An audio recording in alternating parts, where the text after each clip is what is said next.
Trousse, exercice numéro 8, développer un corps plus fort et plus mince. Bonjour. Je vous souhaite la bienvenue à cette séance de gestion du mode de vie donnée dans le cadre de ce programme.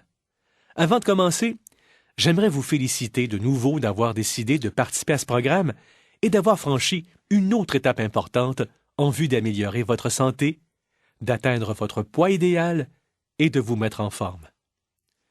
Aujourd'hui, nous nous concentrerons sur les façons d'augmenter votre force et de devenir plus mince. Les informations que je vais vous donner sont en grande partie résumées dans la trousse éducative portant sur ce sujet. En plus d'écouter ce que j'ai à vous dire, je vous invite à passer en revue les informations fournies dans votre trousse au cours des prochains jours. Si vous avez des questions, posez-les à votre mentor. Dans le cadre de ce programme, nous avons parlé des bienfaits de l'exercice et de l'activité physique pour la santé. 3 types d'exercices sont importants pour améliorer la santé et la qualité de vie. L'exercice aérobique, les étirements et le renforcement musculaire ou l'entraînement de la force. Les exercices qui visent à améliorer la force musculaire permettront également d'améliorer votre constitution corporelle et de vous aider à gérer votre poids à long terme. Qu'est-ce que la constitution corporelle? Ce terme fait référence à la proportion des muscles et des tissus adipeux, ou graisses, qui composent le corps. Les muscles et les tissus adipeux ont des caractéristiques différentes. Les cellules musculaires sont actives sur le plan métabolique et brûlent des calories, même lorsque vous êtes au repos, ce qui n'est pas le cas des cellules adipeuses. Une personne ayant des muscles développés brûle davantage de calories au cours de la journée. Mais pourquoi le renforcement musculaire favorise-t-il la gestion du poids? Lorsque vous réduisez le nombre de calories que vous consommez sans faire d'exercice, vous perdez habituellement de la graisse et également de la masse musculaire. L'entraînement de la force aide à maintenir la masse musculaire tout en perdant de la graisse. Il aide à prévenir le ralentissement de votre métabolisme et parfois même à l'accélérer.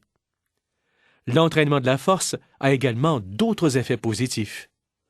De nombreux participants du programme affirment que l'entraînement de la force aide à prévenir les maux de dos. Il permet de renforcer les os, un avantage important chez les femmes pour prévenir l'ostéoporose. Le renforcement des muscles améliore la fonction motrice et favorise l'autonomie des personnes âgées. Pensez aux activités que vous voulez être en mesure de faire vous-même lorsque vous serez âgé. Prendre un bain, vous nourrir et vous habiller vous-même. La force musculaire peut vous aider à éviter le fauteuil roulant et la maison de soins infirmiers. De plus, les personnes qui présentent une bonne force musculaire paraissent généralement bien. De nombreux mythes sont associés à l'entraînement de la force. Il est important pour vous de connaître les faits. Si vous avez des questions, posez-les à votre mentor. Dans votre trousse, on s'attaque aux mythes les plus courants. Lisez attentivement les renseignements pour connaître tous les détails. En résumé, les programmes qui visent à provoquer un amaigrissement à un endroit précis ne fonctionnent pas. Les endroits précis où vous prenez ou perdez du poids dépendent de vos gènes. Les muscles ne se transforment pas en graisse. L'inactivité peut entraîner une perte de masse musculaire et une accumulation plus importante de graisse, mais les muscles ne se transforment pas en graisse. Il est faux de croire qu'il faut souffrir pour profiter des bienfaits de l'entraînement. La douleur pendant l'entraînement comporte des risques. L'entraînement de la force n'est pas seulement pour les hommes. Ce type d'entraînement est de plus en plus populaire chez les femmes, et celles-ci n'ont pas à craindre de développer des muscles bombés comme ceux de certains hommes. Il n'est jamais trop tard pour profiter des bienfaits de l'entraînement de la force. Vous trouverez également dans votre trousse des indications relatives à la fréquence, à l'intensité et au nombre de répétitions des exercices à faire dans le cadre d'un entraînement de la force. En ce qui concerne la fréquence, entraînez-vous 2 ou 3 fois par semaine. Les muscles ont besoin d'une période de repos d'1 journée pour récupérer entre 2 séances d'exercice. À chaque séance, vous devriez faire de 8 à 10 exercices différents pour renforcer les principaux groupes musculaires.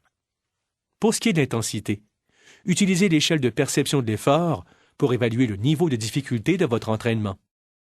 Efforcez-vous de maintenir une cote de perception de l'effort entre 12 et 15. Les répétitions correspondent au nombre de fois que vous faites un exercice particulier pendant une série. Une série est un groupe de répétitions effectuées en séquence. Une brève période de repos est prévue entre chaque série pour permettre aux muscles de récupérer.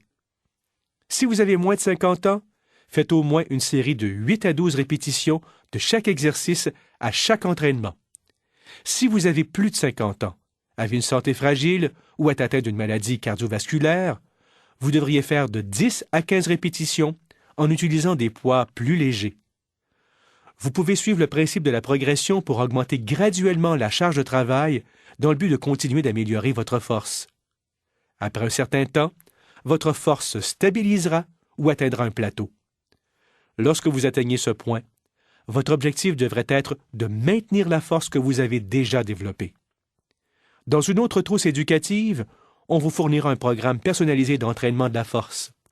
Votre mentor vous aidera à fixer les objectifs d'entraînement de la force qui vous conviennent.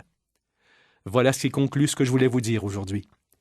N'oubliez pas de revoir attentivement l'information fournie dans votre trousse, de répondre aux questions, de faire les devoirs et de déterminer à quel point l'information s'applique à votre situation personnelle. Vous réussirez mieux le programme si vous utilisez pleinement la documentation fournie. De plus, assurez-vous de discuter de toute question avec votre mentor. Continuez à participer à ce programme et vous réussirez. Finalement, rappelez-vous que, si vous faites le nécessaire, les chances de réussir sont en votre faveur. En attendant votre prochaine visite, je vous souhaite de passer une excellente journée en santé.